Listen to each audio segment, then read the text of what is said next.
they said on the campaign trail. Trump advisor Stephen Miller on X. Liz Cheney is Kamala's top advisor. Liz wants to invade the whole Middle East. Kamala equals World War III. Trump equals peace. Tulsi Gabbard, October 28, 2024. A vote for Kamala Harris is a vote for Dick Cheney and a vote for war. War and more war. A vote for Donald Trump is a vote to end wars, not start them. Miller also wrote, Kamala will send your sons to war. J.D. Vance, 2023, on the Wall Street Journal. Trump's best foreign policy? Not starting any wars. He has my support because I know he won't recklessly send Americans to fight wars overseas. The Republican National Committee promoted Trump.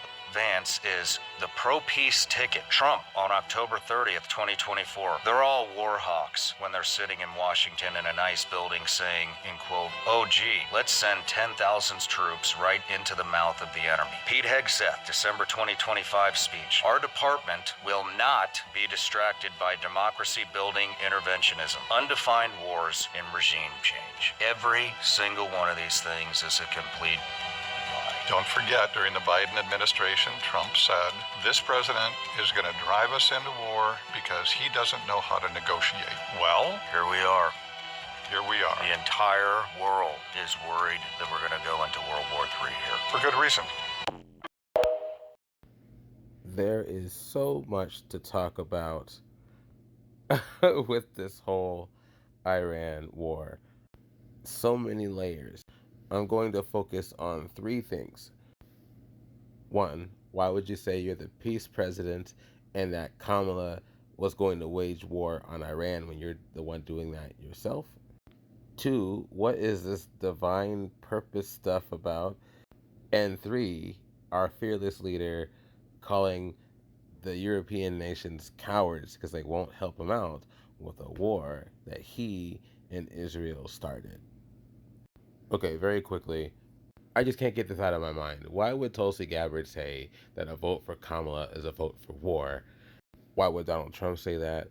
Why would J.D. Vance say that? Why would any of these people say that or go on Joe Rogan's show? Why would he want the Peace Prize? Remember, there was such a huge upset over not getting the Nobel Peace Prize, and it was super happy when that lady from Venezuela gave it to him. Remember that? Why all of that? And then just start attacking countries. Remember Venezuela? Yes, that attack was more surgical, but still enforcing military will over another country. Regime change. Again, you saw that clip there. Even though that regime change was not very complete by far, that regime is still in power. And now it looks like we'll have the largest buildup in personnel, boots on the ground since 2003, the Iraq War. What do you guys think about that?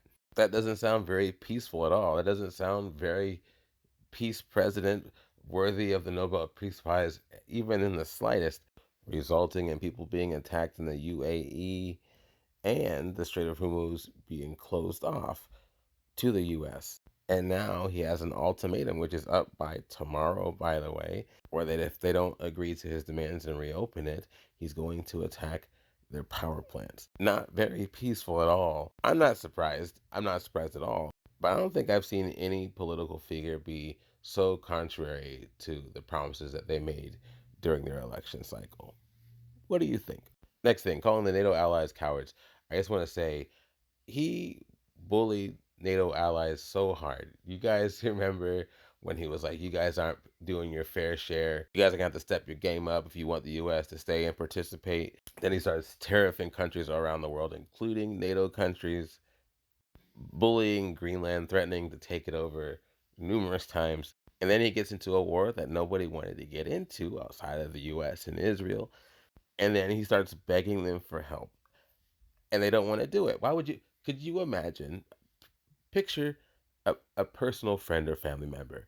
They bully you, they threaten you, they take more money from you repeatedly. And then they do something that gets them into trouble or they need help from you. They ask you for help. What do you do? Is that cowardly if you say no? What do you think? And here's the last thing. Do you think it's acceptable to use this kind of rhetoric for this kind of situation? And I don't mean just for the news, I mean for within the military itself. Here's what makes it even more interesting. Uh, I'm a heathen, so you help me out with this, all you religious people. Armageddon. I didn't know Christians were supposed to be the ones to start Armageddon. Is that ill-informed of me? I want you to tell me. I didn't know that Pete Hegseth and Donald Trump were anointed by Jesus to start Armageddon. I find that incredibly alarming. What about you? Now, the interesting thing is apparently Iran's coming back with similar rhetoric, which makes me feel like we're like back in like the Crusades or something like that. We're still having religious wars in 2026. Whoa. I thought the US was beyond that. I guess not. History repeating itself for some reason. I just want to say my last thought, history doesn't have to repeat itself. We know history. We have history at our fingertips. This is why I talk about these things. I don't understand how we have so much access to history and current events in all types of forms where we just allow history to repeat itself over and over again. And it is because of the leaders we choose that you choose. I want you to note that the next time you make a decision like this.